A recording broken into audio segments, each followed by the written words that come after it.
This Health Ranger Report Pandemic Podcast is brought to you by NaturalNews.com for uncensored reporting and HealthRangerStore.com for lab-tested preparedness supplies such as storable food, full-face medical masks, biostructured silver first aid gel, and iodine, only while supplies last. There's a very important geopolitical fiscal polarization that's occurring due to the coronavirus. Liberal cities, that is Democrat-run cities, are shutting down. And yet rural areas, which tend to be more conservative by a wide margin, are not shutting down and are continuing to operate. In fact, there are very few lockdowns in more conservative states. Most of the lockdown population in America are, frankly, Democrats or anti-Trump people. And the upshot of this financially is that we're seeing the commercial real estate market absolutely collapse, which means that property taxes of commercial real estate are also collapsing. At the same time, incomes of individuals who run small businesses or are landlords or property owners in these liberal cities that are under lockdown, those incomes are tanking. And what that means is that the tax revenues for local governments, counties and cities, tax revenues in liberal cities are going to collapse. And this is important to understand because liberal cities tend to spend not only everything they collect, but also a little bit more. They tend to run a lot of deficits. And so this coronavirus and the subsequent lockdowns and then the economic impact is going to very strongly affect many of these liberal cities, which will have to start cutting city services, laying off police officers, not maintaining roads, many other services, because they just don't have the money to fund them anymore. And they probably can't sell as much debt as they used to be able to because of the financial collapse in the market. So it's a double whammy for these liberal cities. And it just goes to show you the importance of having savings and not spending every last dollar you have, and also the dangers of living in a high population density city that has very high costs for infrastructure compared to rural areas. So cities are artificial constructs. You've heard me say this 1,000 times. Artificial constructs that have inputs like electricity and food and water and fuel and even bandwidth. And then they have exports like raw sewage and waste products in the rivers, sewage treatment and waste products in terms of manufacturing emissions that go into the air and so on. Cities consume things that are good and then they produce things that are bad, toxic, poisons. And cities are very, very expensive to maintain because you have to have all the infrastructure that's artificial. Water supplies, for example, electricity supplies. The whole power grid in a city is incredibly complex and very costly to maintain. Sewage systems are very costly to maintain, especially right now when people are flushing shirts and things because they've run out of toilet paper. Yeah, if you can believe it, some people didn't buy enough. And so some of these people who live in liberal city apartments, they are tearing apart old clothes and wiping with the old clothes and flushing those, old t-shirts or whatever down the toilet, which of course clogs up the sewer downstream. So now you have all these sewage rescue teams running around in places like New York City that try to unclog the sewers because the Democrat people who live there are flushing their wardrobes, which I don't know. That's just insane. That's insane, I guess. And what are they going to do when they run out of shirts? They start wiping with a pair of jeans?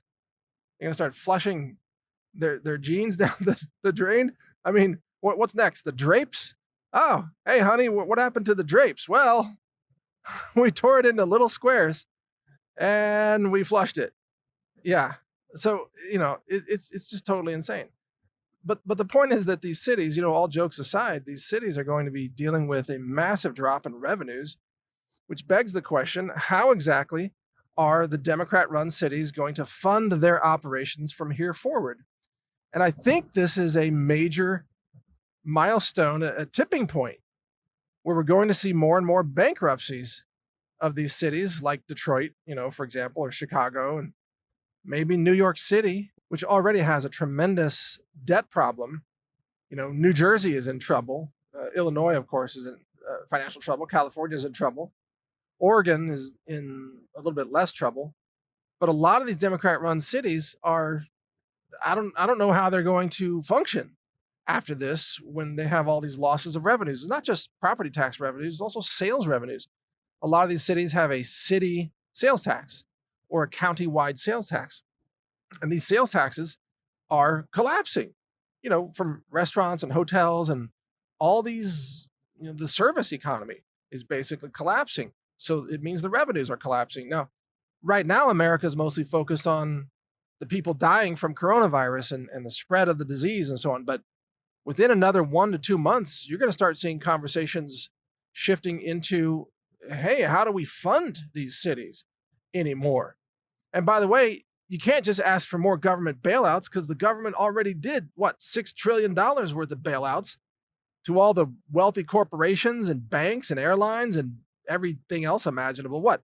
Is the federal government supposed to bail out the liberal cities now because they overspent and overpromised and their pensions are too high for their retired workers and so on? So this is going to get into a major nationwide debate where you're going to have liberal cities demanding that Trump bail them out because they've run out of money because of the coronavirus, while rural America, which is still working, will be saying, no way, why are we bailing out liberal cities when you guys are sitting at home collecting paychecks doing nothing?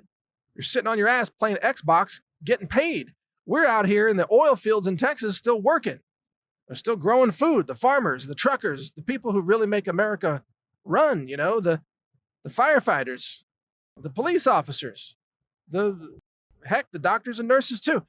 Real America is still working while these liberal cities are locked down collecting money for doing nothing. That's what it's come to, which is an insane economic policy, by the way. What kind of economy can survive?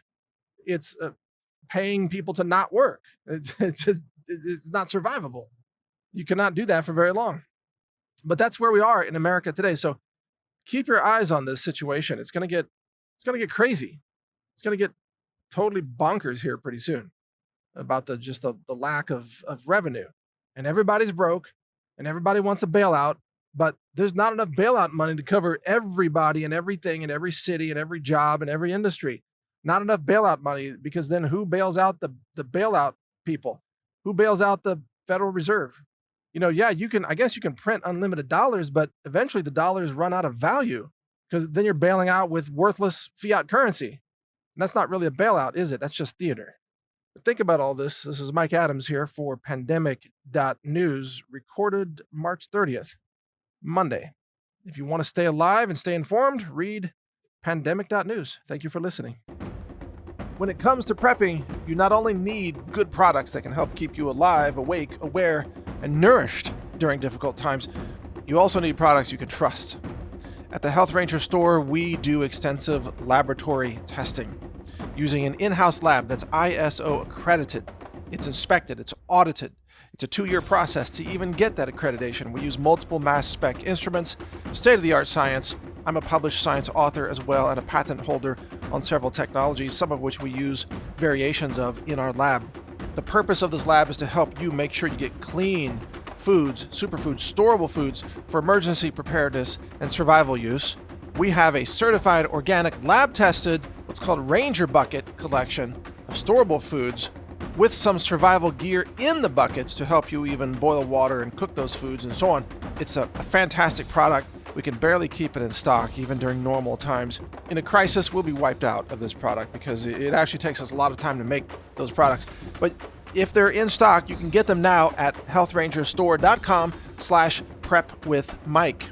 In fact, go to that URL, healthrangerstore.com/prepwithmike, and you'll see some of our survival and preparedness supplies, including iodine, colloidal silver products and gel first aid products, storable foods, superfoods, medicinal herbs for first aid, and much more. We have a lot of products for you to help you be self-reliant, to be safe, to survive difficult circumstances, natural disasters, and all kinds of things. If you want to get prepared, do it with us at the Health Ranger store so that you know you're getting safe, clean, laboratory-verified preparedness foods, supplements, and other related products. Again, the URL is healthrangerstore.com/Prep with Mike. All one word, no spaces. Prep with Mike. I'm Mike Adams. Thank you for your support.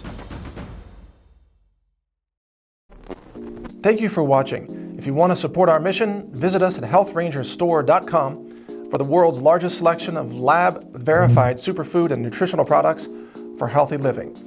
It's at healthrangerstore.com.